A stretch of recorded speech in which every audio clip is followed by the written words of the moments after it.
नमस्कार दोस्तों, my self Seema Singh. I hope आप सब बढ़िया होंगे। आज हम गृह विज्ञान नेट 2020 का क्वेश्चन पेपर देखेंगे। देखते हैं कि 2020 में नेट का जो क्वेश्चन पेपर था वो किस तरीके से आया है और किस तरीके से उसमें क्वेश्चन पूछे गए हैं। तो जो हमारा पहला क्वेश्चन है, क्वेश्चन नंबर फर्स्ट है, पुरातन ग्रीक दार्शनिक कौन थे जिन्होंने रिटोरिक पुस्तक लिखी थी जिसमें सार्वजनिक संभाषण में प्रतिपादिता की भूमिका पर चर्चा की थी। ए है अलेक्जेंडर ने लिखी थी, बी है अरस्तु, सी ऑप्शन है प्लूटो और डी ऑप्शन है देवतो। जो पुरातन ग्रीक दार्शनिक थे वो है अरस्तु, जिसने रिटोरिक पुस्तक लिखी थी। रिटोरिक पुस्तक किसने लिखी थी? अरस्तु ने लिखी थी। क्वेश्चन नंबर फर्स्ट का बी राइट आंसर है। अगला क्वेश्चन देखेंगे। क्वेश्चन नंबर सेकंड है, निम्नलिखित योजनाओं में से कौन सी ग्रामीण उत्थान के लिए है? ये जो योजनाएं दी गई हैं इनमें से कौन सी ऐसी योजनाएं हैं जो ग्रामीणों के लिए है? फर्स्ट है SSY, सेकेंड है मनरेगा, थर्ड है PMGSY, 4 है DDU-GKY और 5 है ICDS।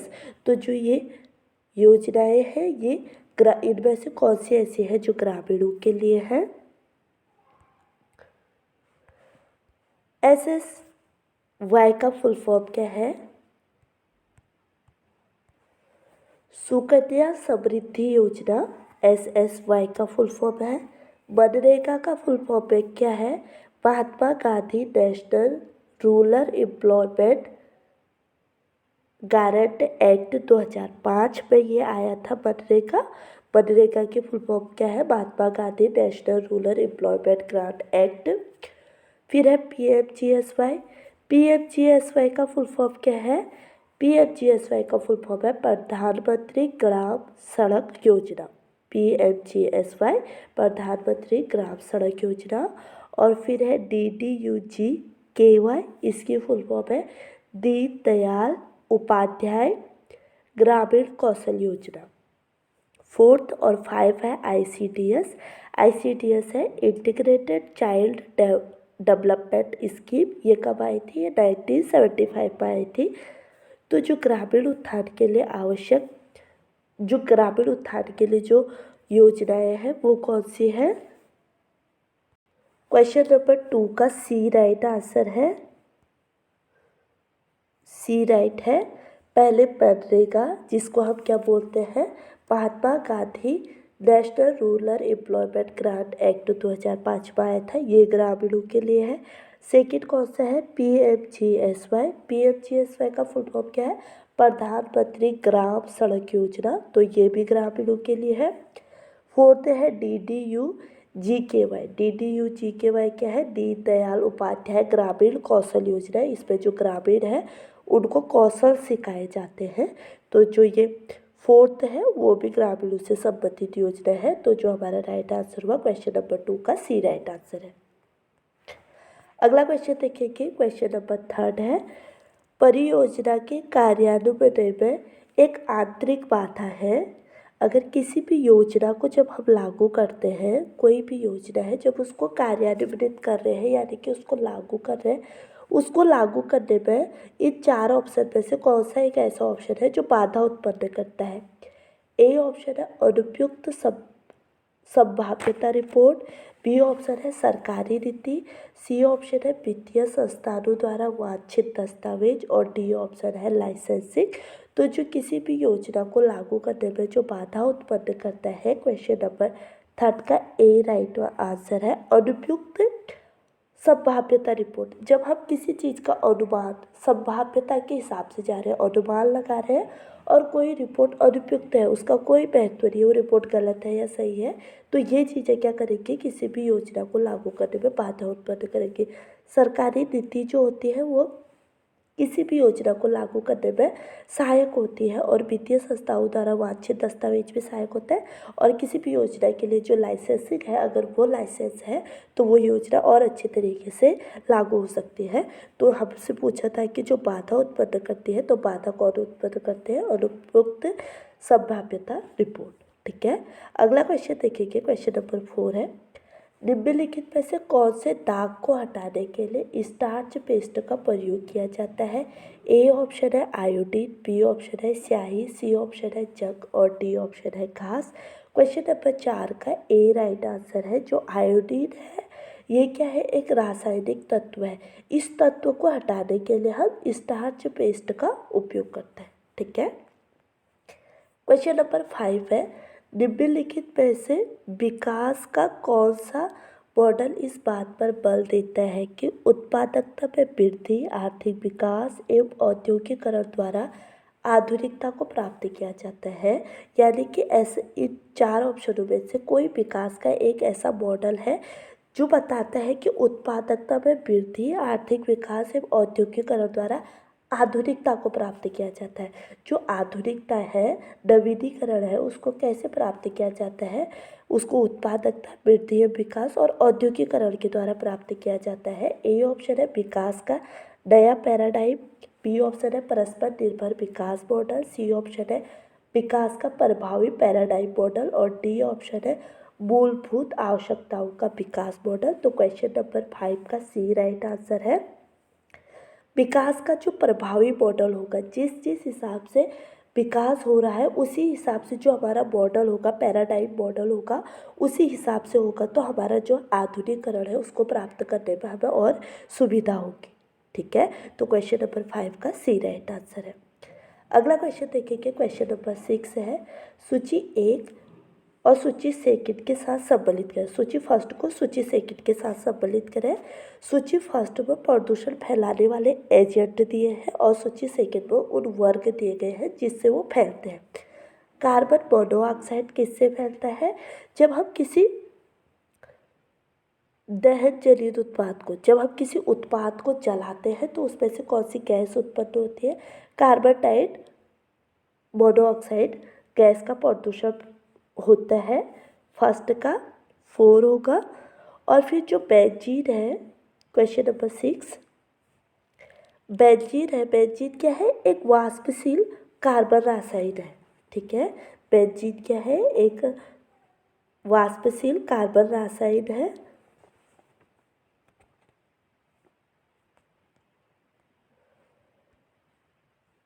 और एस्बेस्टर क्या है? एस्बेस्टर श्वसनीय कण है। ठीक है। जो एस्बेस्टस के कण होते हैं ये हमारे ऑक्सीजन में, हमारे हवा में मिल जाते हैं और जब व्यक्ति सांस लेता है तो वो श्वसनीय कण उसके सांस में मिल जाते हैं। और कवक क्या होता है?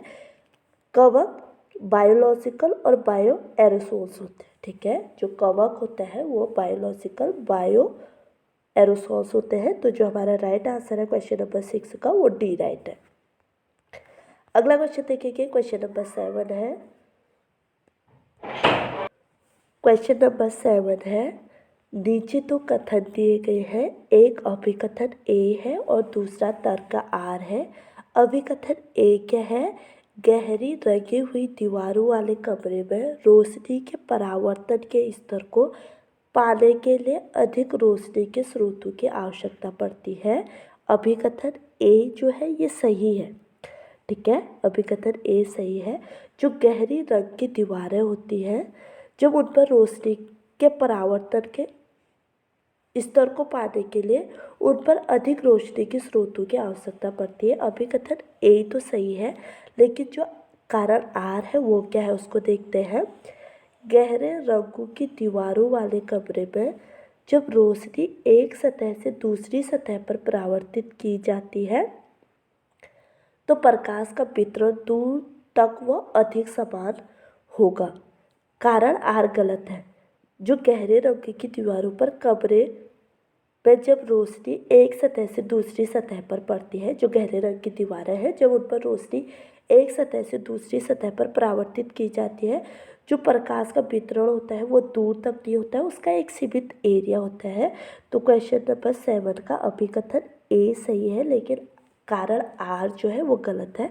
तो जो हमारा राइट आंसर होगा वो होगा ऑप्शन नंबर सी, ए सही है लेकिन आर गलत है। ठीक है। अगला क्वेश्चन देखेंगे हम। क्वेश्चन नंबर 8 है, मार्क नैप द्वारा संबंध के संदर्भ में प्रस्तुत विकास क्रम है।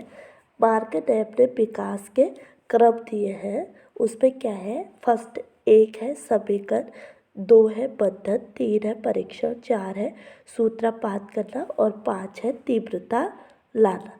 तो जो क्रम है उसके हिसाब से क्वेश्चन नंबर 8 के जो क्रम होंगे, सबसे पहले 4 आएगा सूत्रपात करना, फिर उसके बाद से 3rd आएगा उसका परीक्षण करना, फिर 5 आएगा जो परीक्षण किया है उस पर तीव्रता लाना, और फिर 1st आएगा उसका समेकन करना, और फिर 2nd आएगा उसका बंधन करना। तो जो हमारा राइट आंसर होगा वो होगा 4 3 5 2 1। हमारा सी राइट आंसर है क्वेश्चन नंबर 8 का। अगला क्वेश्चन देखेंगे, क्वेश्चन नंबर 9 है, निम्नलिखित में से कौन से स्थान पर वाई इक्कत का उत्पादन नहीं किया जाता है। वाई इक्कत क्या है, एक कढ़ाई है जिसका उपयोग किया जाए। जो इक्कत कढ़ाई की जाती है वो कहाँ पे नहीं की जाती है। ए ऑप्शन है पटना में नहीं की जाती, बी ऑप्शन है तंजौर, सी ऑप्शन है कांचीपुरम और डी ऑप्शन है सूरत। क्वेश्चन नंबर 9 का हमारा डी राइट आंसर है। जो इक्कत कढ़ाई है इसको सूरत पे नहीं किया जाता है, लेकिन जो इक्कत शब्द का शुरुआत हुई, इक्कत की जो शुरुआत हुई वो कहाँ हुई, आंध्र प्रदेश के चिराल में हुई थी। ठीक है, आंध्र प्रदेश का जो चिराल है वहाँ पे इक्कत कढ़ाई का शुरुआत हुआ था, और अभी ये काफ़ी जगहों पे की जाती है, जैसे पटना, तंजौर, कांचीपुरम पे इसको किया जाता है। हमसे पूछा है कि ये नहीं किया जाता है, तो ये सूरत में नहीं किया जाता है। ठीक है, अगला क्वेश्चन देखिए, क्वेश्चन नंबर 10 है, दीपावली मनाने के लिए किया जाने वाला व्यय है। ए ऑप्शन है योजनाबद्ध व्यय है, बी ऑप्शन है अर्ध निर्धारित व्यय है, सी ऑप्शन है अनियंत्रित व्यय है और डी ऑप्शन है अतिरिक्त व्यय है। तो दीपावली मनाने के लिए जो खर्च किया जाता है उसको हम क्या बोलते हैं, क्वेश्चन नंबर 10 का डी राइट आंसर है, उसको हम अतिरिक्त व्यय बोलते हैं। ठीक है, जो अतिरिक्त खर्चा आ रहा है उसके अंतर्गत दीपावली में जो हम खर्च करते हैं उसको अतिरिक्त व्यय बोलते हैं, क्योंकि जो दीपावली है वो रोज़ रोज़ नहीं आती है। अनियंत्रित व्यय भी नहीं बोलेंगे हम उसको, अनियंत्रित यानी कि जिस पे कोई नियंत्रण ना हो। ये कौन से व्यय होते हैं, जैसे अचानक आने वाली जो समस्याएं होती है, जैसे कहीं पे किसी का एक्सीडेंट हो गया, किसी की डेथ हो गई, उस पर नहीं पता चलेगा कि कितना खर्चा आएगा, कितना इलाज में खर्चा आएगा, उसको हम अनियंत्रित बोलेंगे। और अर्ध निर्धारित व्यय कौन से होते हैं, जिन पे हम आधा कटौती कर सकते हैं और आधा उस पर खर्च करना हमको जरूरी होता है। जैसे भोजन पे खर्च, हम महंगे भोजन ना करके सस्ते सस्ते भोजन कर सकते हैं, तो उसको अर्ध निर्धारित व्यय बोलते हो। और योजनाबद्ध व्यय होता है जो एक योजना से हम जिसके लिए एक बजट बनाते हैं कि हमें महीने में ये व्यय करना है। तो आपसे पूछा है कि दीपावली मनाने के लिए कौन सा व्यय किया जाता है, तो दीपावली मनाने के लिए अतिरिक्त व्यय किया जाता है, उसके लिए हमें अतिरिक्त धन की आवश्यकता होती है। क्वेश्चन नंबर 10 का डी राइट आंसर है। अगला क्वेश्चन देखिए, क्वेश्चन नंबर 11 है, भावनात्मक सक्षमता में ऐसे कौशल शामिल हैं जैसे, एक है अन्य की भावनाओं की नकल करने में समर्थ होना, 2 है किसी की भावनात्मक स्थिति के बारे में जागरूक होना, 3 है अन्य की भावनाओं के प्रति संवेदनशील होना, 4 है भावनाओं से संबंधित पदों की शब्दावली का उपयोग करना, 5 है किसी प्रकार की भावनात्मक नकारात्मक भावना का ना होना। जो भावनात्मक सक्षमता होता है, जो व्यक्ति भावनात्मक रूप से पूर्ण रूप से सक्षम है, यानी कि उसके सामने कोई भी सिचुएशन आ रही है तो वो उस सिचुएशन को हैंडल कर सकता है। तो अगर वो उसके लिए सक्षम है तो उस व्यक्ति में कौन कौन से कौशल होंगे, पहला आएगा कि उस व्यक्ति में किसी की भावनात्मक स्थिति के बारे में जागरूक होना। व्यक्ति को किसी की भावनात्मक स्थिति यानी कि व्यक्ति को देख के ही उसको पता चल जाएगा कि ये व्यक्ति किस भावनात्मक स्थिति यानी कि किस मेंटल स्टेज से वो गुजर रहा है, किस प्रकार की उसकी भावनाएं हैं, ये कौशल उस पर आ जाएगा। जो व्यक्ति भावनात्मक रूप से क्या होगा, सक्षम होगा। ठीक है, एक तो उसमें ये कौशल होगा। इसके अतिरिक्त उसमें क्या कौशल होगा, अन्य की भावनाओं के प्रति वो संवेदनशील होगा। जो किसी व्यक्ति की भावनाएं हैं, अपनी भावनाओं में तो हर कोई व्यक्ति संवेदनशील होता है, लेकिन जो दूसरे की भावनाओं में संवेदनशील हो रहा है, कोई व्यक्ति पीड़ा में है या उसको किसी प्रकार का दुख है तो उसके सामने जाके कोई हंसी मजाक वाली बात नहीं करना। अगर कोई व्यक्ति पीड़ा में तो उसके सामने जाके ये बोलना कि हाँ सब कुछ ठीक हो जाएगा, वक्त है, ये सारी चीज़ें बोल के हम उसके सामने क्या होते हैं, भावनात्मक अन्य की भावनाओं के प्रति संवेदनशील, यानी कि उसके प्रति हम एक वो दिखाएं कि हाँ हम तुम्हारे साथ हैं, कुछ नहीं होगा, सब कुछ ठीक हो जाएगा। तो ये कौशल भी उसमें होगा। और इसके अतिरिक्त उसमें क्या कौशल होगा, फोर्थ ये होगा कि भावनाओं से संबंधित पदों की शब्दावली का उपयोग करना। जिस प्रकार से भावनाएं हैं व्यक्ति की, अगर कोई व्यक्ति रो रहा है तो उससे उसी संबंध की शब्दावली का उपयोग करता है कि कोई नहीं, सब कुछ ठीक हो जाएगा, सब कुछ बढ़िया है। अगर कोई व्यक्ति खुश है, किसी की भावनाएं खुश की है, तो उसके सामने जाके ये नहीं बोलना कि हाँ क्या खुश है, कुछ नहीं होता है, ये तो 2 दिन का है, ये सारी चीज़ें नहीं बोलना। जिस हिसाब से व्यक्ति की भावनाएं हैं उसी प्रकार के शब्दों का उपयोग करना, ये कौशल भी उसमें होगा। क्या नहीं होगा, किसी प्रकार की नकारात्मक भावना का न होना। अगर कोई व्यक्ति दुखी है तो उसे बोला हाँ मैं भी दुखी हूँ, तू क्या दुखी है, ये सारी चीज़ें नहीं बोलना, नहीं होगा उसमें, ये क्वेश्चन नहीं होगा। और अन्य की भावनाओं की नकल करने में समर्थ होना। अगर कोई व्यक्ति रो रहा है तो अपना भी रोने लग जाना, कोई व्यक्ति चिल्ला रहा है अपना भी चिल्लाने लग जाना, तो ये भी उसमें नहीं होगा। जो होगा वो कौन कौन से ऑप्शन होंगे, वो ऑप्शन नंबर सेकंड होगा, ऑप्शन नंबर थर्ड होगा और ऑप्शन नंबर 4 होगा। तो इसके अकॉर्डिंग हमारा जो आंसर जाएगा वो डी जाएगा। 2, 3, 4 ऑप्शन राइट है क्वेश्चन नंबर 11 के। अगला क्वेश्चन देखेंगे, क्वेश्चन नंबर 12 है, निम्नलिखित में से कौन सा एक कार्बनिक संसाधन का समूह है। जो 4 ऑप्शन दिए गए हैं इसमें से कौन ऐसा है जो कार्बनिक संसाधन का समूह है। ए ऑप्शन है पौधे, जल, जीवाश्म ईंधन। बी ऑप्शन है जीवाश्म ईंधन, पौधे और जानवर। सी ऑप्शन है जानवर, वायु और जल। डी ऑप्शन है वायु, पौधे और खनिज। क्वेश्चन नंबर 12 का बी राइट आंसर है। जो कार्बनिक संसाधन का समूह होता है वो कौन कौन सा होता है, जीवाश्म ईंधन होते हैं, पौधे होते हैं और जानवर होते हैं। कार्बनिक संसाधन क्या होते हैं, कार्बनिक संसाधन हम उनको बोलते हैं जो जीवित प्राणियों, पौधों और जानवरों से कार्बनिक पदार्थ से उत्पन्न होते हैं। कार्बनिक संसाधन किसको बोलेंगे, जो जीवित प्राणियों, पौधों और जानवरों से कार्बनिक पदार्थ से उत्पन्न होते हैं, उनको हम कार्बनिक संसाधन कहते हैं। तो क्वेश्चन नंबर 12 का हमारा बी राइट आंसर है।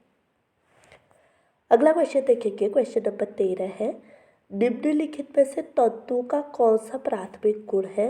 तंतु टेक्सटाइल से पूछा गया क्वेश्चन है। तंतु यानी कि जो रेशा होता है उसका प्राथमिक गुण क्या है, ठीक है।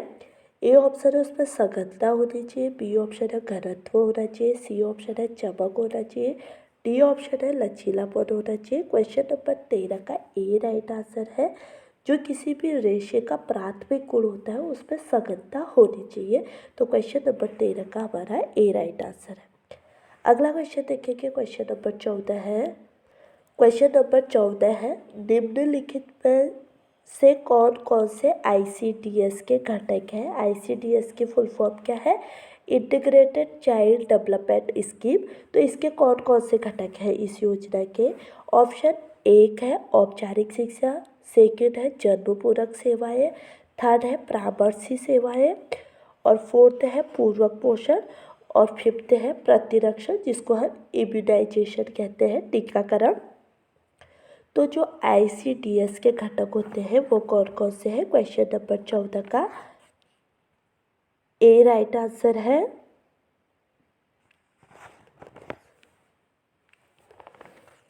जो ICDS योजना है इसके अंतर्गत जन्म पूर्वक सेवाएं आते हैं। व्यक्ति की शिशु के जन्म से पूर्व की सेवाएं माता को देते हैं। जो गर्भधारण वाली माता होती है उसको भोजन, अच्छा पोषण देने का कार्य ICDS करता है। इसके अतिरिक्त ये क्या करता है, परामर्श सेवाएं देता है, लोगों को परामर्श देने का कार्य भी करता है। पूर्वक पोषण देता है, स्कूल जाने से पहले छात्रों को घर पे ही पोषण देता है। ICDS के अंतर्गत प्रति माह जो 6 से 30 साल के बच्चे होते हैं, 6 महीने से 30 साल के जो बच्चे होते हैं उनको पूर्व पोषण दिया जाता है। और टीकाकरण, प्रतिरक्षण का कार्य भी ICDS करता है। तो क्वेश्चन नंबर 14 का ए राइट आंसर है। अगला क्वेश्चन देखेंगे, क्वेश्चन नंबर 15 है, पुष्प सज्जा के पदों को क्रम में व्यवस्थित कीजिए। पुष्प सज्जा क्या है? ये होम मैनेजमेंट से पूछा गया क्वेश्चन है। जब हम होम मैनेजमेंट पढ़ेंगे तो उसमें हम देखेंगे कि पुष्प सज्जा कौन सी शताब्दी की योजना है, ये कहाँ पे सबसे पहले की गई थी। जापान में बौद्ध भिक्षुओं ने की थी। 6वीं शताब्दी में इसको प्रारंभ किया गया था। और नाजीरे क्या है? इकेबाना, मोरीबाना, हाइकी, सी सो हाइकी, ये क्या है? ये सारी चीज़ें हम तब पढ़ेंगे, लेकिन अब हमें 2020 में जो क्वेश्चन पूछा गया है वो देखना है। पुष्प सज्जा के पौधों को क्रम में व्यवस्थित कीजिए। ए ऑप्शन है पुष्प डंठल को उचित लंबाई तक काटना। बी ऑप्शन है फूलों को पात्र में लंबाई के अनुसार व्यवस्थित करना। सी ऑप्शन है सभी आवश्यक वस्तुओं का संग्रह करना, पात्र में पानी डालना। और डी ऑप्शन है पात्र में पिन स्टेप होल्डर को दृढ़ता से लगाना। तो क्वेश्चन नंबर जो 15 है, सबसे पहला जब हम फूलों को व्यवस्थित करते हैं तो जो सबसे पहला क्रम आता है उसमें क्या आता है? सभी आवश्यक वस्तुओं का संग्रह करना और पात्र में पानी डालना। जो भी पुष्प व्यवस्था करते समय हमें जिन जिन चीज़ों की आवश्यकता होगी उन चीज़ों को उनका संग्रह एक स्थान पर कर लेना, और जिस पात्र में, यानी कि हम गमले में, किस बर्तन में हम पुष्प सज्जा कर रहे हैं उस बर्तन में पानी डालना। सबसे पहले तो सी आएगा। हम ऑप्शन नहीं देखेंगे क्योंकि ऑप्शन नंबर में दिए हैं, हमने यहाँ पे अल्फ़ाबेट में देखना है, ठीक है। तो सबसे पहले सी आएगा। इसके बाद क्या आएगा? इसके पुष्प डंठल को उचित लंबाई तक डालना। फिर इसके बाद ए आएगा। जो पुष्प के डंठल होंगे, जो फूलों की कटिंग होगी, उनकी जो डंठल होंगे उनको उचित लंबाई तक काटना, जिस हिसाब से हमारा पात्र होगा, बर्तन होगा जिसमें हमें पुष्प सज्जा करनी है, उस हिसाब से उनको काटना, ठीक है। इसके बाद क्या आएगा? पात्र में पिन स्टेम होल्डर को दृढ़ता से लगाना। जो पिन स्टेम होल्डर होते हैं ये हमारे फूलों को व्यवस्थित करके होल्ड करके रखते हैं, यानी कि उनको गिरने से बचाते हैं और उनको इधर उधर मुड़ने से बचाते हैं। जैसे हमने व्यवस्थित तरीके से उनको लगाया है उसी तरीके से रखते हैं। तो तीसरा आएगा हमारा डी, और फिर इसके बाद आएगा हमारा बी। बी में क्या होगा? फूलों को पात्र में लंबाई के अनुसार व्यवस्थित करना। जिस हिसाब से हमारा बर्तन होगा उसी हिसाब से हम जो फूल होंगे हम उनको व्यवस्थित करेंगे। जो लंबे फूल होंगे उनको सबसे बीच में डालेंगे और जो छोटे फूल होंगे उनको किनारों से डालेंगे फूल के पात्र में। तो लास्ट हमारा बी आएगा। तो जो हमारा कोड बनेगा वो क्या बनेगा? सी, ए, डी और बी, ठीक है। अगला क्वेश्चन देखिए हम, क्वेश्चन नंबर 16 है। बाल्यावस्था से लेकर किशोरावस्था तक स्वयं के निर्माण की प्रक्रिया में शामिल है। जैसे जो बाल्यावस्था यानी कि 6 से 12 साल की जो उम्र होती है उसको बाल्यावस्था बोलते हैं। किशोरावस्था 13 से 19 साल की उम्र। तो इसमें स्वयं का निर्माण, जब बाल्यावस्था किशोरावस्था वाला जो स्टेज होता है इसमें स्वयं का निर्माण करता है बच्चा। तो इस निर्माण की प्रक्रिया में क्या क्या शामिल होगा? ए ऑप्शन है स्वयं संकल्पना, बी ऑप्शन है व्यक्तित्व विकास, सी ऑप्शन है स्वार्थीपन, डी ऑप्शन है आत्मसम्मान, ई ऑप्शन है आत्म जागरूकता। तो जो बाल्यावस्था से लेकर किशोरावस्था में स्वयं के निर्माण से संबंधित होगा। क्वेश्चन नंबर 16 जो है, सबसे पहला जो किशोरावस्था में देखा जाता है वह स्वयं संकल्पना लेगा। वो इतना सेल्फ दृढ़ व्यक्ति होगा कि उसने किसी चीज़ को करने की ठान ली तो वो करके रहता है। किशोरावस्था में अगर कोई भी बच्चा ये ठान ले कि मैं ये कार्य करूँ तो उसे करके छोड़ेगा, तो उसमें स्वयं संकल्प होता है। इसके अतिरिक्त उसमें क्या होता है?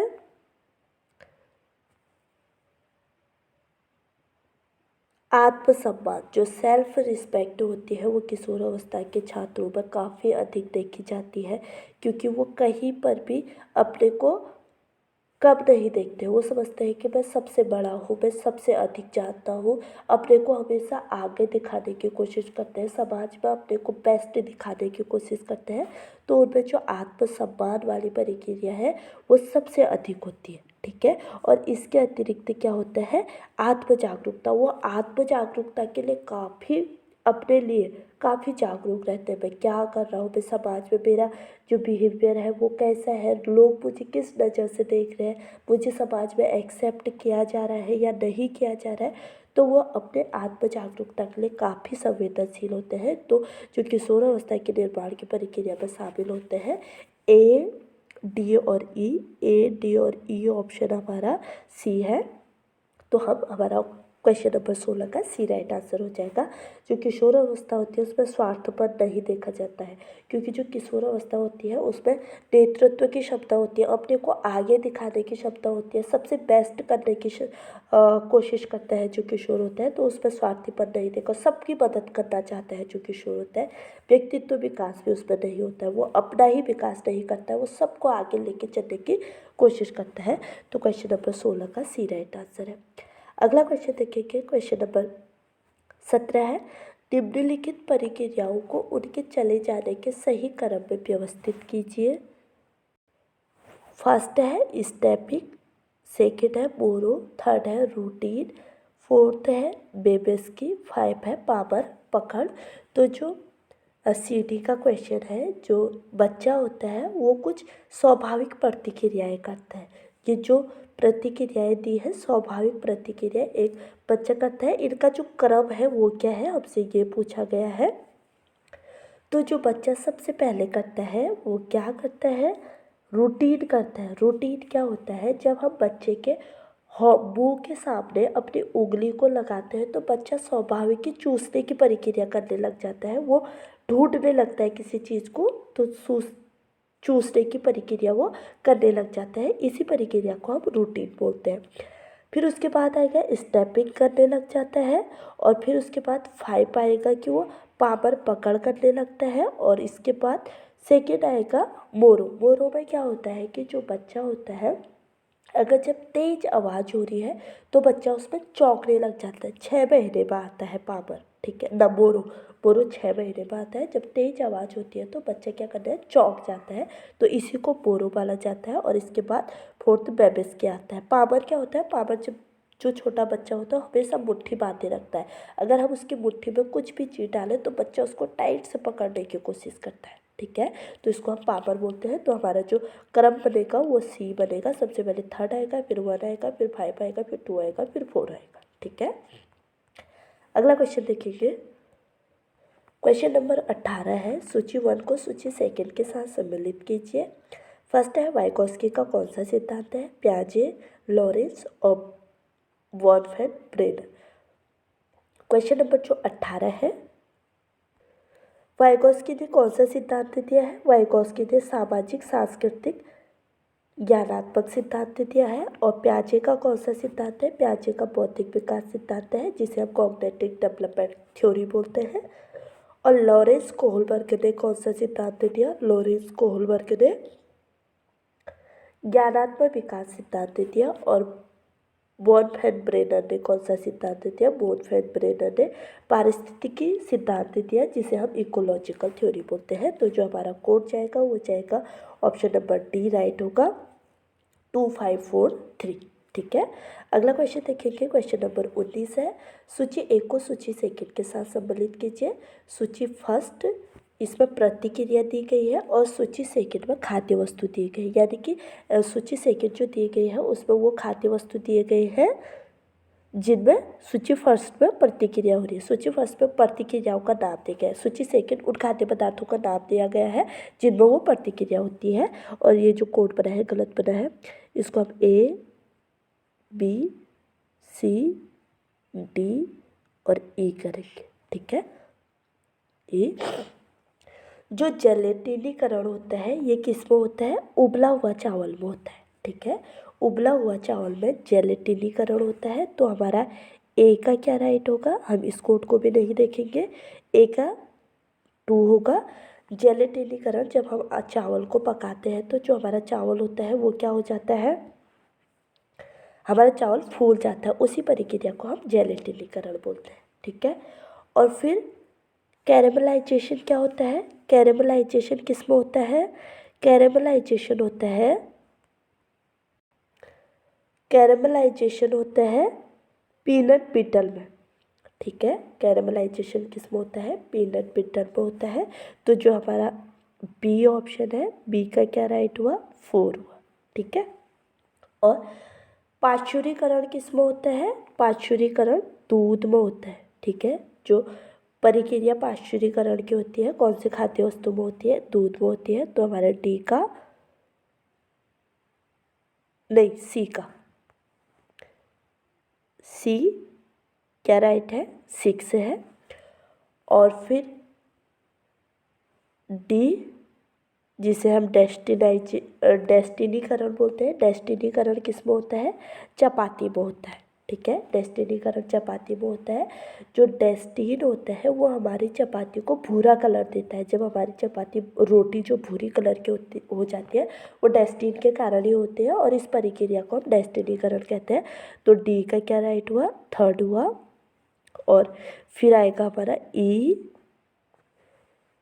हेमोजेनाइजेशन किस में होता है? हेमोजेनाइजेशन आइसक्रीम में होता है। तो ई का हमारा ए राइट होगा। तो जो हमारा कोड बनेगा 2 4 6 3 1 बनेगा, ये हमारा राइट कोड होगा। ठीक है। जेलेटिनीकरण किस में होगा? उबले हुए चावल में होगा। कैरेमलाइजेशन पीनट बटर में होगा। पाश्चुरीकरण दूध में होगा। डेस्टिनीकरण चपाती या रोटी में होगा। और हेमोजेनाइजेशन किस में होगा? आइसक्रीम में होगा। ठीक है। अगला क्वेश्चन देखेंगे हम। क्वेश्चन नंबर 20 है, कार्यवाही अनुसंधान के निष्पादन हेतु चरण है। रिसर्च से पूछा गया क्वेश्चन है। ए ऑप्शन है तथ्यों का पता लगाना, बी ऑप्शन है समस्याओं का गठन, और 3rd है अनुसंधान क्रिया का चयन एवं क्रियान्वयन, 4 है साहित्य सामग्री की समीक्षा करना, और 5 है मस्तिष्क झकझोरना एवं परिकल्पना को बनाना। क्वेश्चन नंबर जो 20 है, सबसे पहले हमारा जो आएगा समस्याओं का गठन करना। कोई भी रिसर्च हम करेंगे उससे सबसे पहले हम समस्याओं को इकट्ठा करेंगे, देखेंगे कि समस्या क्या है। कोई भी रिसर्च होगी तो उसका जो सबसे पहला स्टेप वही होगा कि समस्याओं का गठन करना। तो जो कार्यवाही अनुसंधान होता है उसमें भी जो सबसे पहले क्या किया जाता है? समस्याओं को देखा जाता है। फिर इसके बाद क्या किया जाता है? इसके बाद फिर तथ्यों का पता लगाया जाता है कि कौन से तथ्य इसके लिए वैलिड है। और फिर इसके बाद क्या किया जाए? साहित्य सामग्री की समीक्षा की जाती है। उस समस्या से संबंधित जितना भी लिटरेचर है उसका पढ़ा जाता है, समझा जाता है, इस पर कितना रिसर्च हो चुका है और हमें क्या करना है, ये सारी चीज़ें देखी जाती है। और इसके पास से 5 होता है कि माइंड मैपिंग की जाती है। माइंड में एक परिकल्पना बना दी जाती है कि हम इस चीज़ को इस तरीके से करेंगे और इसका ये रिजल्ट हो सकता है कि ऐसा आएगा। ठीक है। और फिर 3rd क्या होगा? अनुसंधान पर क्रिया का चयन एवं क्रियान्वयन करेंगे। हम अनुसंधान पर क्रिया करेंगे, जो हमारी रिसर्च होगी उस पर क्रिया करेंगे, उसका चयन करेंगे और जो हमारा रिसर्च होगा उसको लागू कर देंगे। ठीक है। तो जो हमारा राइट आंसर होगा वो डी होगा। 2 1 4 5 3 इस अकॉर्डिंग हमारा ये चरण होगा। क्वेश्चन नंबर 20 का डी राइट आंसर है। अगला क्वेश्चन देखेंगे, क्वेश्चन नंबर 21 ये होगा, 20 नहीं, 20 हम देख चुके हैं, ये 21 है। नैनो टेक्नोलॉजी के द्वारा कपड़े में निम्नलिखित में से कौन से गुण डाले जाते हैं? नैनो टेक्नोलॉजी एक तकनीकी है जिसके माध्यम से कपड़ों में परिवर्तन किया जाता है। तो क्या क्या किया जाता है? ए ऑप्शन है धागे सिल्वर रोटी बनाया जाता है, बी ऑप्शन है लपट रोधी बनाया जाता है, लपट रोधी यानी कि आग से ना जले ये बनाया जाता है, सी ऑप्शन है जीवाणु रोधी बनाया जाता है, उस पर कोई फफूंद या कोई बैक्टीरिया ना लगे ये बनाया जाता है, डी ऑप्शन है जल रोधी यानी कि उस पर जल का कोई प्रभाव नहीं पड़े। तो नैनो टेक्नोलॉजी के कारण इन सभी प्रक्रियाओं पर ये सभी प्रक्रियाएँ कपड़े पर की जा सकती हैं। तो ऑप्शन नंबर सी राइट होगा क्वेश्चन नंबर 21 का। ठीक है। नैनो टेक्नोलॉजी के माध्यम से हम कपड़ों को दाग या सिल्वर रोधी भी बना सकते हैं, आग रोधी भी बना सकते हैं, जीवाणु रोधी भी बना सकते हैं, जल रोधी भी बना सकते हैं। तो क्वेश्चन नंबर सी हमारा राइट है। अगला क्वेश्चन देखेंगे, क्वेश्चन नंबर 22 है। रेसिपी एडजस्टमेंट के लिए एक तरीका है, ए है प्राइम तरीका, बी है फैक्टर्स तरीका, सी है प्रोसेसिंग चार्ट और डी है PERT। जो रेसिपी एडजस्टमेंट होता है इसके लिए कौन सा एक तरीका है? क्वेश्चन नंबर 22 का बी राइट आंसर है। ठीक है। फैक्टर्स तरीका जो होता है उससे भी हम रेसिपी एडजस्टमेंट कर सकते हैं। अगला क्वेश्चन देखेंगे, क्वेश्चन नंबर 23 है, काठियावाड़ी कढ़ाई में निम्नलिखित में से कौन सी विशेषता पाई जाती है। जो काठियावाड़ की कढ़ाई है, काठियावाड़ की कढ़ाई, इसमें कौन कौन सी विशेषता पाई जाती है। ए है मोती भरत, बी है सिद्धि तरोपा, सी है अबला भारत, डी है चलक टिक्की। तो जो काठियावाड़ी कढ़ाई है उसमें क्या किया जाता है, क्वेश्चन नंबर 23 का बी राइट आंसर है। उसमें मोती भारत कढ़ाई की जाती है, सिद्धि तरोपा किया जाता है और अबला भारत का वर्क भी उसमें किया जाता है। तो क्वेश्चन नंबर 23 का बी राइट आंसर है। ठीक है। अगला क्वेश्चन देखेंगे, क्वेश्चन नंबर 24 है, निडल बार में मशीन सुई फिट करते समय निम्नलिखित में से सुई के कौन कौन से भाग आते हैं। निडल बार यानी कि जो सुई का, जहाँ पे हम सुई को फिट करते हैं मशीन में, तो उसको फिट करते समय मशीन के कौन कौन से भाग आते हैं। ए ऑप्शन है शैंक आता है, बी ऑप्शन है ब्लेड आता है, सी ऑप्शन है बड आता है, डी ऑप्शन है स्कार्प आता है। क्वेश्चन नंबर 24 का डी राइट आंसर है। जब हम सुई को फिट करते हैं तो शैंक भाग आता है मशीन का और थर्ड है बड भाग आता है। तो ये ऑप्शन हमारा गलत है, ए और सी हमारा राइट होगा। ठीक है। अगला क्वेश्चन देखेंगे, क्वेश्चन नंबर 25 है, नीचे दो कथन दिए गए हैं, एक अभिकथन ए है और दूसरा तर्क आर है। अभिकथन ए क्या है, कैप की लंबाई का माप बाजू के फिट एवं हैक के लिए महत्वपूर्ण है। कारण आर है, कैप की लंबाई जितनी ज़्यादा होगी बाहों को उठाना उतना ही कठिन है और कैप की लंबाई जितनी कम होगी बाहों को उठाना उतना ही आरामदायक होगा। क्वेश्चन नंबर 25 का ए राइट आंसर है। अभिकथन और कारण दोनों सही है। अभिकथन में दिया कि कैप की लंबाई का माप बाजू के फिट एवं हैंग के लिए महत्वपूर्ण है, हाँ सही है। कारण आर है कि कैप की लंबाई जितनी ज़्यादा होगी बाहों को उठाना उतना ही कठिन है और कैप की लंबाई जितनी कम होगी बाहों को उठाना उतना ही आरामदायक है। तो ए और आर दोनों सही है क्वेश्चन नंबर 25 का। तो ए ऑप्शन हमारा राइट है। अगला क्वेश्चन देखेंगे, क्वेश्चन नंबर 26 है, दिए गए निम्नलिखित विकल्पों में से उपभोक्ता आंदोलन के कौन से उद्देश्य हैं। नीचे कुछ विकल्प दिए गए हैं और उपभोक्ता आंदोलन के कौन कौन से उद्देश्य हैं वो देखेंगे। ए है उत्पाद सुरक्षा, बी है मूल्य में कमी, थर्ड है उपभोक्ता की समस्याओं का समाधान, फोर्थ है उपभोक्ता सूचना उपलब्ध कराना और 5 है नियम को बनाना। तो जो उपभोक्ता आंदोलन है, उपभोक्ता आंदोलन के कौन कौन से उद्देश्य हैं। ए है उत्पाद में सुरक्षा करना, उत्पाद की सुरक्षा करना, थर्ड है उपभोक्ता की समस्याओं का समाधान करना और फोर्थ है उपभोक्ता सूचना उपलब्ध कराना। तो जो हमारा कोड जाएगा वो जाएगा बी राइट है। जो उपभोक्ता आंदोलन है उसके उद्देश्य उत्पादक जो उत्पाद होगा उसकी सुरक्षा करेगा, उपभोक्ताओं की समस्याओं का समाधान करेगा, उपभोक्ता सूचना उपलब्ध कराना। जो उपभोक्ता होगा, जो कस्टमर होगा, उसको सूचनाएं उपलब्ध कराने का कार्य भी जो उपभोक्ता आंदोलन के अंतर्गत एक उद्देश्य ये भी रखा गया है। तो क्वेश्चन नंबर 26 का हमारा बी राइट आंसर है। अगला क्वेश्चन देखिए, क्वेश्चन नंबर 27 है, मरीजों को दिए जाने वाले आहार के लिए अस्पताल के दैनिक आहार विभाग डाइटरी डिपार्टमेंट में बनाकर रखने वाले रिकॉर्ड है। मरीजों को जो आहार दिया जाता है अस्पताल में वो एक चार्ट के अकॉर्डिंग दिया जाता है। तो उस चार्ट को जो डाइटरी डिपार्टमेंट है उसमें उस जो रिकॉर्ड रखा जाता है उस रिकॉर्ड को हम क्या बोलते हैं। ए है मांग पर्ची बोलते हैं, सेकेंड है कार्य शेड्यूल बोलते हैं, थर्ड है उत्पादन शेड्यूल बोलते हैं, फोर्थ है मेनू टेली बोलते हैं, 5 है रोकड़ बही बोलते हैं। तो जो अस्पताल में मरीजों के लिए जो रिकॉर्ड रखा जाता है डाइटरी डिपार्टमेंट द्वारा उसको हम क्या बोलते हैं। ए उसको मांग पर्ची भी बोला जा सकता है, मांग पर्ची भी बोलते हैं।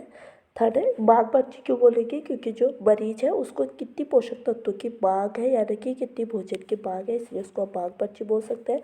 उत्पादन शेड्यूल बोल सकते हैं थर्ड, और इसके अतिरिक्त उसको मेनू टैली भी बोल सकते हैं। तो क्वेश्चन नंबर 27 का बी राइट आंसर है। अगला क्वेश्चन देखेंगे, क्वेश्चन नंबर 28 है, दी गई सूची में से उन लक्षणों की पहचान कीजिए जो तत्व के दृश्य भार को बढ़ाते हैं तथा ध्यान आकर्षित करते हैं। ए है नियमित आकार, 2 है चमकीले रंग, 3 है मेल खाती मैचिंग बनावट, 4 है बड़ा परिमाप और 5 है विस्तृत वितरण। क्वेश्चन नंबर जो 28 है, इसमें क्या कहा गया है कि जो दी गई सूची से उन लक्षणों की पहचान कीजिए जो तत्व के दृश्य भार को बढ़ाते हैं तथा ध्यान को आकर्षित करते हैं। किसी भी तत्व के दृश्य भार को बढ़ाएंगे और व्यक्ति का ध्यान आकर्षित करेंगे। तो क्वेश्चन नंबर 28 जो है, सबसे पहले चमकीले रंग। अगर जब हम चमकीले रंग का उपयोग किसी भी तत्व में कर देंगे तो उससे उसमें क्या होगा, ध्यान आकर्षण होगा। और फिर है 4 बड़ा परिमाप। अगर किसी भी वस्तु की अगर छोटा होगा तो वो दिखेगा नहीं, लेकिन वो बड़ा होगा तो वो दिखेगा, तो इसका बड़ा परिमाप भी होगा। और विस्तृत वितरण, ठीक है, जब उसका विस्तृत वितरण होगा, ये भी तत्व को आकर्षित बनाने और उसके दृश्य भार को बढ़ाते हैं, ठीक है। तो क्वेश्चन नंबर 28 का हमारा डी राइट आंसर है। अगला क्वेश्चन देखेंगे, क्वेश्चन नंबर 29 है, सैनन और बीवर मॉडल में प्रस्तुत संप्रेषण संबंधी 5 घटकों का सही क्रम क्या है। जो सैनन बीवर मॉडल है, इन्होंने संप्रेषण में सैनन और बीवर ने जो अपना मॉडल दिया है, तो इसके जो क्रम है वो 5 घटक इन्होंने दिए हैं। उन 5 घटकों में इनके घटकों के जो क्रम है वो कैसे हैं। सबसे पहले क्या आएगा, सूचना का स्रोत आएगा। सबसे पहले क्या आएगा, सूचना का स्रोत आएगा कि जो सूचना है उसका सोर्स क्या है, कहाँ से सूचना ली जा रही है, सूचना का स्रोत आएगा। सेकेंड आएगा संप्रेषण कि जो ट्रांसमीटर है वो क्या है, प्रसारक भी बोल सकते हैं इसको। ट्रांसमीटर क्या है। और उसके बाद आएगा चैनल। फोर्थ पे आएगा चैनल। चैनल यानी कि जो किस माध्यम से भेजा जा रहा है, जो भी संदेश है वो किस माध्यम से भेजा जा रहा है। और फिर आएगा प्राप्तकर्ता, जिसको हम रिसीवर बोलते हैं। और फिर आएगा गंतव्य या डेस्टिनेशन, कहाँ पे उस मैसेज को पहुंचना है, जिसे हम गंतव्य या डेस्टिनेशन बोलते हैं, ठीक है। तो जो हमारा कोड बनेगा वो क्या बनेगा, वो बनेगा, यहाँ पे कोड गलत है। सबसे पहले हमारा 3 आएगा सूचना का स्रोत, यानी कि जो मैसेज का सोर्स है वो क्या है। उसके बाद संप्रेषण आएगा। संप्रेषण के बाद 4 चैनल आएगा, किस माध्यम से हम उस मैसेज को भेजेंगे। फिर उसके बाद प्राप्तकर्ता आएगा, रिसीवर जो होगा उसके अनुसार उस मैसेज को बनाएंगे। और 5 आएगा गंतव्य डेस्टिनेशन, उन मैसेज को कहाँ पे पहुँचना है, ठीक है। ये सैनन और बीवर मॉडल के 5 घटक हैं। अगला क्वेश्चन देखेंगे, क्वेश्चन नंबर 30 है, निम्नलिखित मधु से सुरुचिपूर्ण योजना के उद्देश्यों का चयन कीजिए। ए है अभिव्यंजकता, 2 है लागत प्रभावी, 3rd है सुंदरता, 4th है कार्यात्मकता और 5 है विविधता। तो किसी भी मधु से सुरुचिपूर्ण योजना, ठीक है, किसी भी मधु से जो सुरुचिपूर्ण योजना है उसके उद्देश्य क्या होंगे, उसके उद्देश्यों का चयन हम कैसे करेंगे। तो क्वेश्चन नंबर जो 30 है, सबसे पहले क्या आएगी, अभिव्यंजकता आएगा। उसके बाद सुंदरता देखने को मिलेगी। और उसके बाद क्या होगा, कार्यात्मकता होगा, ठीक है। उसके बाद कार्यात्मकता होगा। तो क्वेश्चन नंबर 30 का हमारा डी राइट आंसर होगा।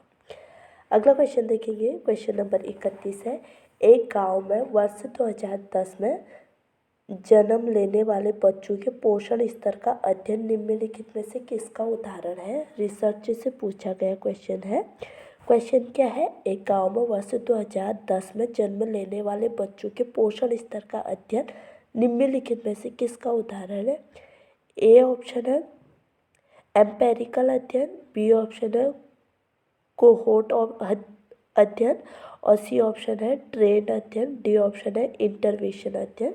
क्वेश्चन नंबर 31 का बी राइट आंसर है कोहोर्ट अध्ययन जो होता है वो इसमें जो अध्ययन किया जाएगा वो कोहोर्ट अध्ययन किया जाएगा, ठीक है। अगला क्वेश्चन देखेंगे, क्वेश्चन नंबर 32 है, शोध प्रक्रिया का सही क्रम क्या है, यानी कि जो रिसर्च होती है उसका सही क्रम क्या होता है। ए ऑप्शन है परिभाषित समस्या, साहित्य कार्यप्रणाली और विश्लेषण, बी ऑप्शन है साहित्य कार्यप्रणाली विश्लेषण परिभाषित समस्या, सी ऑप्शन है साहित्य कार्यप्रणाली परिभाषित समस्या विश्लेषण, और डी ऑप्शन है विश्लेषण कार्यप्रणाली साहित्य की समस्या करें और परिभाषित समस्या। ये सेम क्वेश्चन हमने Almora PhD entrance exam question paper में देखा था, सेम क्वेश्चन था। इसके तो ऑप्शन भी चेंज नहीं है, ऑप्शन भी सेम है, तो इसका जो राइट आंसर है वो है ए। ठीक है, ए राइट आंसर आएगा। सबसे पहले परिभाषित साहित्य को देखेंगे, क्वेश्चन नंबर 32 का ए राइट आंसर है। सबसे पहले परिभाषित समस्या, जो समस्या होगी उसको देखेंगे, फिर उसके बाद साहित्य रिव्यू करेंगे, उसके बाद कार्य प्रणाली करेंगे और विश्लेषण करेंगे। ठीक है, क्वेश्चन नंबर 32 का ए राइट आंसर है। अगला क्वेश्चन देखेंगे, क्वेश्चन नंबर 33 है। नीचे दो कथन दिए गए हैं, एक अभिकथन ए है और दूसरा तर्क आर है। ए अभिकथन क्या है? विटामिन सी को संपूरक रूप में लेने से कीमोथेरेपी के दुष्प्रभाव में कमी हो सकती है। कीमोथेरेपी कब दी जाती है? कीमोथेरेपी कैंसर के मरीजों को दी जाती है। ठीक है तो क्या बोला जा रहा है? विटामिन सी को संपूर्ण रूप लेने से कीमोथेरेपी के दुष्प्रभाव में कमी हो सकती है। बी कारण क्या है? कारण आर है। विटामिन सी यह दर्शाता है कि ट्यूमर कोशिकाओं को नष्ट करने के क्रम में एंटीऑक्सीडेंट एजेंट के साइटोटॉक्सिस प्रभाव का संवर्धन होता है। तो क्वेश्चन नंबर जो 33 है, क्वेश्चन नंबर 33 का सी राइट आंसर है।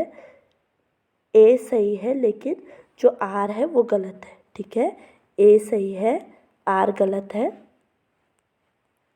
क्वेश्चन नंबर 33 का सी राइट आंसर है। ए सही है, लेकिन जो आर है वो क्या है? गलत है। ठीक है, कारण इसका गलत है और ए सही है। कीमोथेरेपी में क्या होता है? विटामिन सी की जो मांग होती है उसको बढ़ा दिया जाता है। अगला क्वेश्चन देखेंगे, क्वेश्चन नंबर 34 है। सीवीडी के लिए पनपते लिपिड जोखिम का कारण है। ए है बढ़ा हुआ लिपोप्रोटीन, ये यहाँ पे टाइपिंग एरर हो रहा है, बढ़ा हुआ है। ठीक है,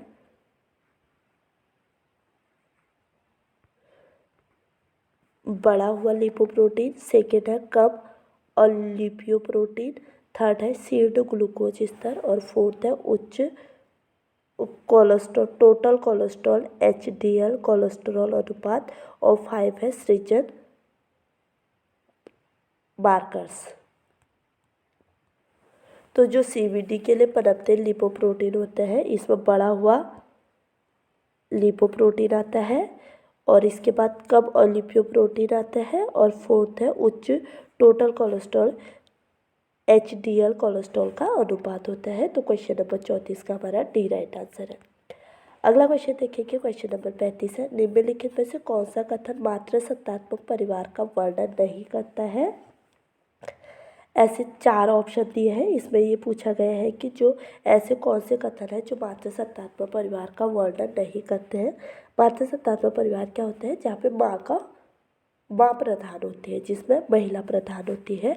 ए है अधिकार परिवार की महिला मुखिया के पास होता है। हाँ, ये सही है, होता है।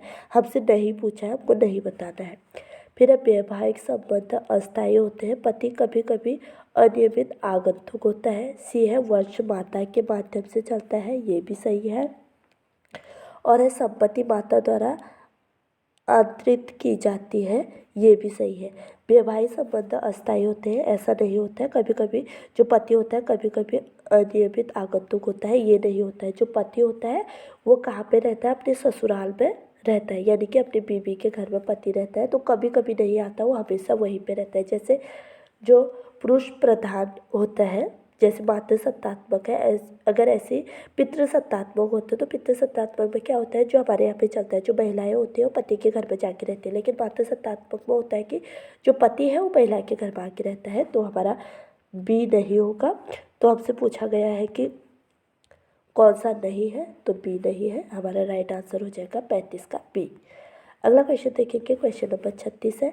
निम्नलिखित में से सर्वाधिक उपयुक्त जांच कौन सी है जो माताओं के आय के स्तर एवं शिशुओं के कपड़े खरीदने के तरीकों के बीच के संबंध के अध्ययन के लिए है? ए ऑप्शन है टी टेस्ट है, बी ऑप्शन है काई स्क्वायर टेस्ट है, सी ऑप्शन है अनोवा टेस्ट है, डी ऑप्शन है पियर्सन्स टेस्ट है। तो जो इसके लिए जो टेस्ट किया जाएगा जो माताओं के आय के स्तर और शिशु के कपड़े खरीदने के तरीकों के बीच के संबंध के लिए जो संबंध के अध्ययन के लिए जो टेस्ट किया जाएगा वो कौन सा होगा, काई स्क्वायर टेस्ट होगा। ठीक है, क्वेश्चन नंबर 36 का बी राइट आंसर है। अगला क्वेश्चन देखेंगे, क्वेश्चन नंबर 37 है।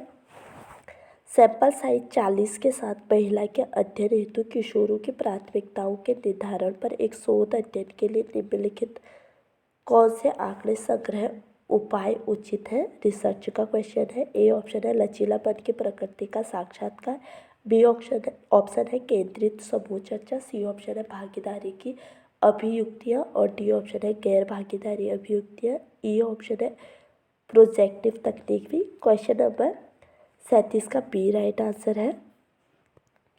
बी क्या है, ए है लचीलापन की प्रवृत्ति का साक्षात्कार करना, बी है केंद्रित समूह चर्चा करना और ई है प्रोजेक्टिव तकनीक। तो क्वेश्चन नंबर 37 का बी राइट आंसर है। अगला क्वेश्चन देखेंगे, क्वेश्चन नंबर 38 है। विषाक्त बच्चों की दशा में आहार संबंधी हस्तक्षेप की सलाह दी जाती है क्योंकि ए ऑप्शन है उन्हें उनके उम्र के अन्य बच्चों की तुलना में अधिक पोषाहार की आवश्यकता होती है, बी ऑप्शन है उनमें भूख कम करने की प्रवृत्ति होती है, यह नियमित भोजन चबाने में सक्षम नहीं होते हैं, और सी ऑप्शन है इनके त्योहार व्यवस्थित करने के लिए उन्हें भोजन से मजबूत बनाए जाने की आवश्यकता होती है, और डी है माता पिता द्वारा पोषण संबंधी ये पोषण संबंधी पहलू है। ठीक है, पहलू, और ये त्योहार नहीं है व्यवहार है। ठीक है, व्यवहार है, और माता पिता द्वारा पोषण संबंधी पहलू को नज़रअंदाज किया जाता है जो विषाक्त बच्चे होते हैं उनके लिए बोला गया है। तो जो क्वेश्चन नंबर 38 है, क्वेश्चन नंबर 38 का सी राइट आंसर है। सी राइट आंसर है। ठीक है, क्वेश्चन नंबर 38 का सी राइट आंसर है। बी क्या है, इसमें भूख कम करने की प्रवृत्ति होती है, वह नियमित भोजन चबाने में सक्षम नहीं होते हैं जो विषाक्त बच्चे हैं। सी है उनके व्यवहार व्यवस्थित करने के लिए उन्हें भोजन से मजबूत बनाए जाने की आवश्यकता होती है, और डी है, या डी होगा, ई नहीं है। ठीक है, डी है। डी है माता पिता द्वारा पोषण संबंधी पहलू को नज़रअंदाज किया जाता है। ठीक है, अगला क्वेश्चन देखेंगे, क्वेश्चन नंबर 39 है। क्वेश्चन नंबर 39 है। संप्रेषण में शारीरिक भाव भंगिमा मुद्रा एवं गति की व्याख्या को नियमानुसार परिभाषित किया जाता है। ए है प्रोक्सीमेक्सिक, बी है पैरालैंग्वेज, सी है काइनेसिस और डी है क्रोनोमिक्स। तो जो भाव भंगिमा है, अगर कोई व्यक्ति बोलते बोलते अपने हाथ भी हिला रहे हैं, आंखों से इशारे भी कर रहे हैं, तो इसको बॉडी लैंग्वेज कहा जाता है, इसको हम काइनेसिस बोलते हैं। क्वेश्चन नंबर 39 का सी राइट आंसर है। ठीक है, शारीरिक भाव भंगिमाएँ जो होती है उनको काइनेसिस बोला जाता है। बोलते बोलते अपने हाथों का उपयोग करना, आंखों का उपयोग करना, इसी को काइनेसिस बोला जाता है। अगला क्वेश्चन है, क्वेश्चन नंबर 40 है। सूची 1 को सूची सेकंड के साथ सम्मिलित कीजिए।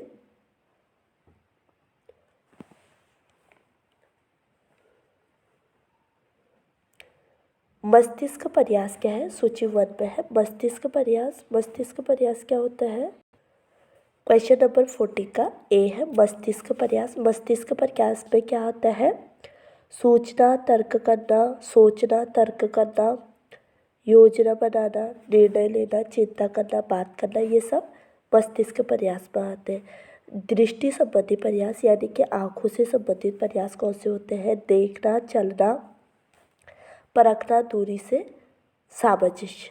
ठीक है, और हस्तगत प्रयास कौन से होते हैं, हस्तगत प्रयास के अंतर्गत आता है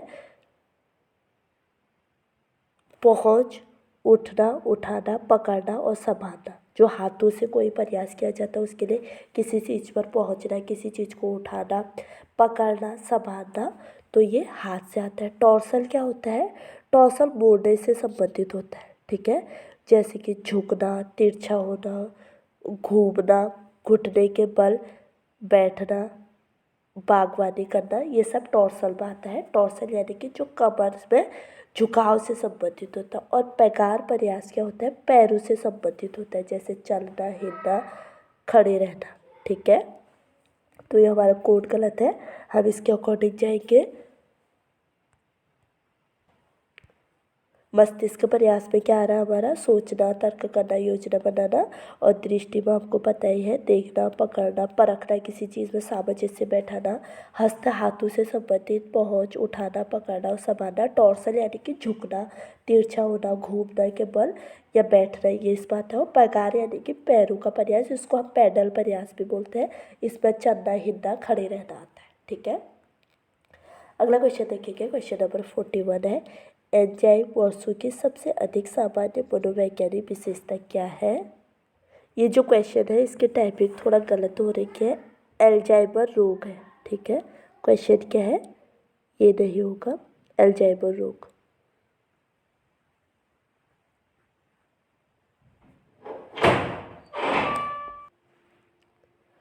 एल्जाइमर रोग है। ठीक है, ये थोड़ा टाइपिंग एरर हो रहा है। एल्जाइमर रोग की सबसे अधिक सामान्य मनोवैज्ञानिक विशेषता क्या है, जो एल्जाइमर रोग होता है। ए ऑप्शन है धीरे धीरे स्मृति क्षीण होना, 2 है स्वभाव खराब होना, 3 है समझने में कठिनाई, 4 है बोलने में कठिनाई, 5 है चलने में कठिनाई। क्वेश्चन नंबर 14 का बी राइट आंसर है। जो एल्जाइमर रोग के रोगी होते हैं उनमें सबसे पहले क्या होता है, धीरे धीरे स्मृति क्षीण होना, उनकी याददाश्त कमजोर होती है। और थर्ड होता है उनके समझने में कठिनाई होती है। फोर्थ होता है बोलने में कठिनाई होती है। तो क्वेश्चन नंबर 41 का बी राइट आंसर है। अगला क्वेश्चन देखेंगे, क्वेश्चन नंबर 42 है, निम्नलिखित तत्वों में से किन तत्वों को उनकी सूचना सूक्ष्मदर्शी उपस्थिति से पुष्टि किया जा सकता है, यानी कि ऐसे कौन से तत्व हैं जिनको माइक्रोस्कोप से देखा जा सकता है या उनकी सूचना को स्पष्ट किया जा सकता है। ए ऑप्शन है सूती, बी ऑप्शन है ऊनी, 3 ऑप्शन है सिल्क, 4 है लाइलॉन और 5 है फ्लैक्स। तो जो सूती, ऊनी और सिल्क होते हैं, सूती, ऊनी और सिल्क को 1 2 3 1 2 3 फर्स्ट ऑप्शन हमारा राइट है। इन चीज़ों को हम सूक्ष्मदर्शी यंत्र से स्पष्ट कर सकते हैं।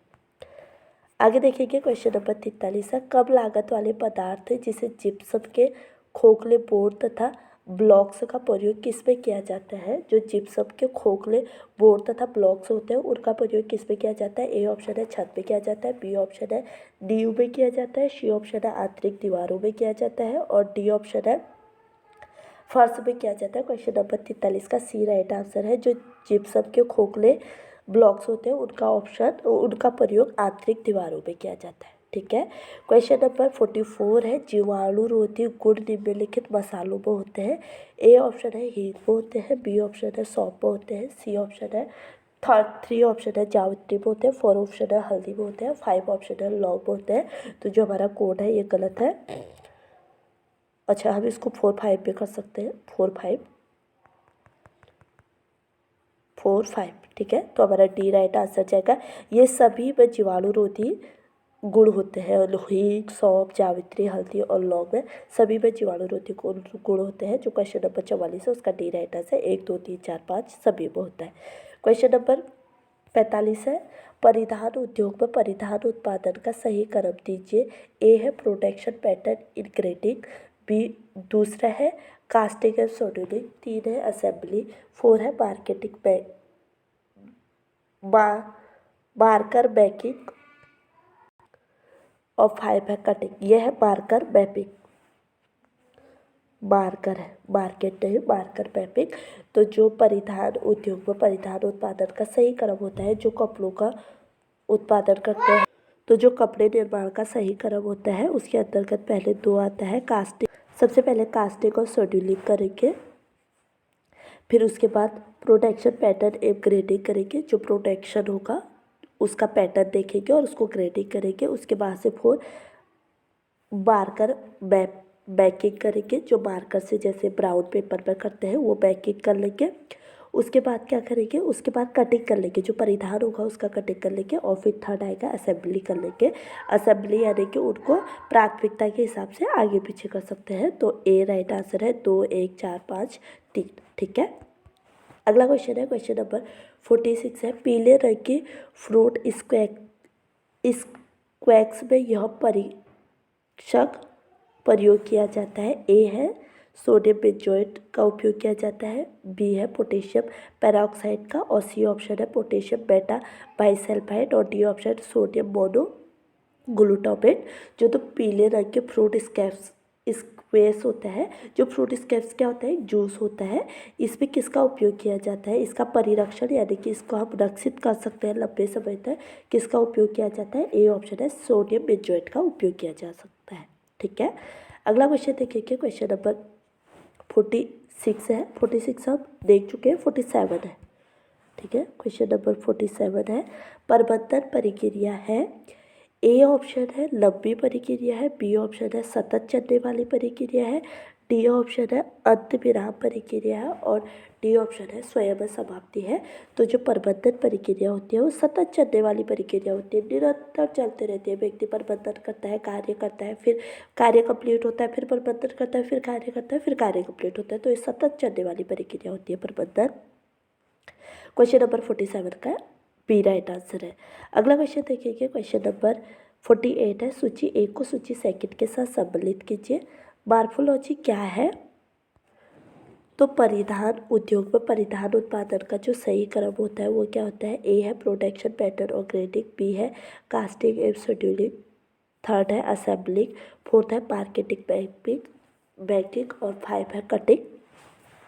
तो क्वेश्चन नंबर 45 का हमारा ए राइट आंसर है। सबसे पहले क्या करेंगे, कटिंग एंड शेड्यूलिंग करेंगे, उसके बाद प्रोडक्शन पैटर्न एंड ग्रेडिंग करेंगे। जो हमारा प्रोडक्शन होगा उसका पैटर्न और ग्रेडिंग क्या होगा ये देखेंगे। फिर उसके बाद मार्कर मैपिंग करेंगे जो ब्राउन पेपर में किया जाता है। फिर उसके बाद कटिंग करेंगे वस्त्र का, और फिर उसके बाद असेंबलिंग किया जाएगा। ठीक है, अगला क्वेश्चन है क्वेश्चन नंबर 46 है, पीले रंग के फ्रूट स्क्रैप्स में यह परिरक्षक का प्रयोग किया जाता है। जो पीले रंग का फ्रूट स्कैप्स होता है जिसको फ्रूट जूस भी बोलते हैं, यह परिरक्षक का उपयोग किया जाता है। इसको लंबे समय तक सुरक्षित रखने के लिए हम किसका उपयोग करते हैं, ए ऑप्शन है सोडियम बेंजोएट का हम उपयोग करते हैं। ठीक है, अगला क्वेश्चन देखिए, क्वेश्चन नंबर 47 है, प्रबंधन प्रक्रिया है, ए है लंबी चलने वाली प्रक्रिया, बी है सतत चलने वाली प्रक्रिया, सी है अंतःविराम, और डी है स्वयं समाप्ति।